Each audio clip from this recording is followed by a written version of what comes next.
ജയദേവനാ പോകുന്നത്. അതേടാ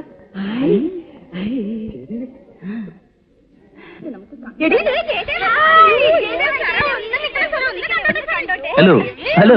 ജയദേവൻ സുന്ദരനാണല്ലോ. എന്താ സിനിമയിൽ അഭിനയിക്കാത്തത്? പാട്ട് മാത്രം പോരെ, അതും കൂടെ വേണം.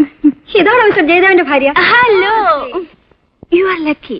മിസ്റ്റർ ജയദേവന് ഭർത്താവായി കിട്ടാൻ എത്രയോ പെൺകുട്ടികൾ ആഗ്രഹിച്ചു, ഈ ഞാനും. കൺഗ്രാറ്റുലേഷൻ.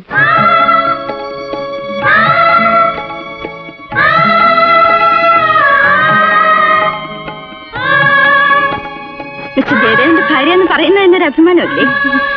പ്ലീസ്. ഓ, ഫോട്ടോഗ്രാഫ്.